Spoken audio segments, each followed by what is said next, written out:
Hi, my name is Amy, and I really am a bibliophile. I love to read. This is my Kindle with my wonderful Kindle cover on it. As you can see, I really am more of a dark romance reader.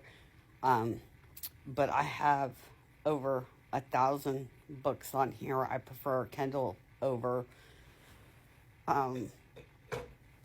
physical books. I do have a small library of physical books that are just books I had to have after I read. So the reason why I'm doing this video is because I would like to talk about my GoFundMe and let you know also as I progress with TikTok and learn how to post book videos, it will mainly be pictures of the books I read because like I said, I don't have a lot of physical books. So the reason I set up the GoFundMe is because I am very sick and I've had to apply for Social Security disability benefits, and going through that process is very long and tedious. And for people like me who are single with no minor children living in their homes with certain illnesses, there is no real source to help you survive during the process. Social Security Administration dictates that I'm only allowed to earn $1,040 a month from earned income. But the catch on that is that I'm not allowed to work a W-2 part-time job, because if I can work a part-time job, then I'm not disabled. So all this I started knowing something wasn't right around the time the pandemic hit. I was tired all the time. I was sleeping more and more and more. Zero energy. I was running fevers. General feeling of malaise. I just couldn't put my finger on what was wrong. And because of the pandemic, which I'm very sorry that all of us had to suffer through that, and for the people who lost loved ones because of the pandemic, I couldn't get any doctor to really go past COVID. You know, I was sent home quite a bit for COVID because my temps would be high, but I didn't really have any symptoms of anything being wrong. So since April of 2021, I have lost 3 jobs because of being sick.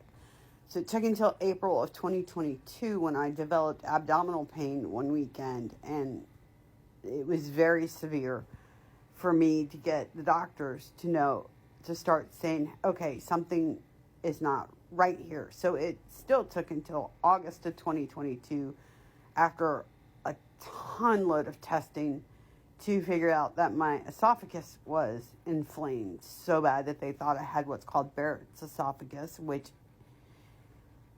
that turned out not to be the case via biopsy. I just had a very inflamed esophagus, and it was hard to eat and drink and swallow and stuff like that.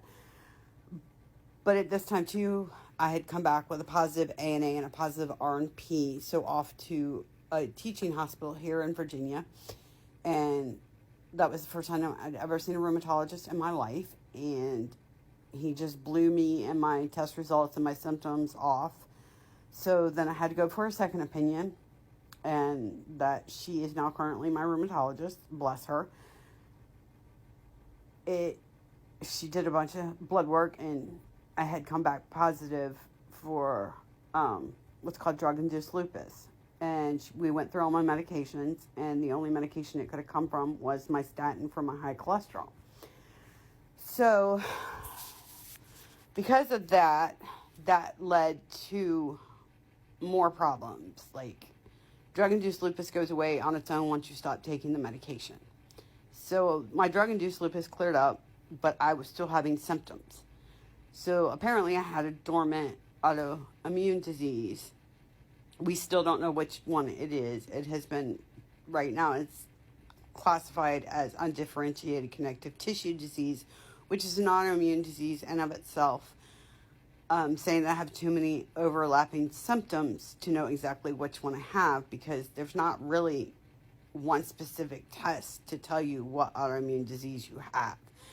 So, and it's also been determined that I do in fact have fibromyalgia, and it's also been determined that I also do have Sjögren syndrome. So Sjögren syndrome is an autoimmune disease that attacks your salivary glands and dries up your eyes. So as much as I'd like to cry while I'm doing this video, I can barely produce any moisture in my eyes. And I also suffer from insomnia and fatigue from all this. So you can see the circles under my eyes. I've been up with 3 a.m. with insomnia today. So we've tried multiple medications. They don't work. I do have a medication I can take at night that usually does help me sleep. Not always, but it does help with the pain, but the pain doesn't always go away. Like, I live with chronic joint pain every day. My hands are so bad because they have a mix of nerve pain from the fibromyalgia and joint pain from the undifferentiated connective tissue disease. So, for example, last Friday morning, I went to make a bagel and I had to cut it in half. And because I couldn't get a solid grip on the knife, as you can see here, I sliced right through my left thumb. So these are some of the challenges that I live with on a daily basis. If I can't have a lot of things that I have to grip really hard, like I can no longer write and type for long periods of time. When I had to hand fill out my function report for Social Security, and by the time that was done, I couldn't use my right hand for the remainder of the day. I mean, I had to ice it on and off all day. My hand it just hurt too much. So I have had to create a GoFundMe due to limited resources for me to survive while I deal with all this. The only benefits that I do receive through my social services is I do get Medicaid through the state of Virginia. I get Medicaid. From social services, I receive a small allowance for SNAP. That's my grocery money. Unfortunately, it is a small amount because I am single and do not have any minor children in the home. It doesn't cover everyday paper products, toiletries, or everyday household items. I have this little munchkin. Oh, there he is. That's my little Benzie, my little munchkin, my little man. Nothing covers his cat food or cat litter, and I have gone to food pantries looking for food. If you have an animal and they're used to eating a certain food, then switching it up makes them sick, so I can't always find his food or particular brand of litter that he really likes. So, but if I had minor children living in the home, I would be available for all the services. And the one thing I cannot find is any housing assistance. I am currently 2 months behind on my mortgage.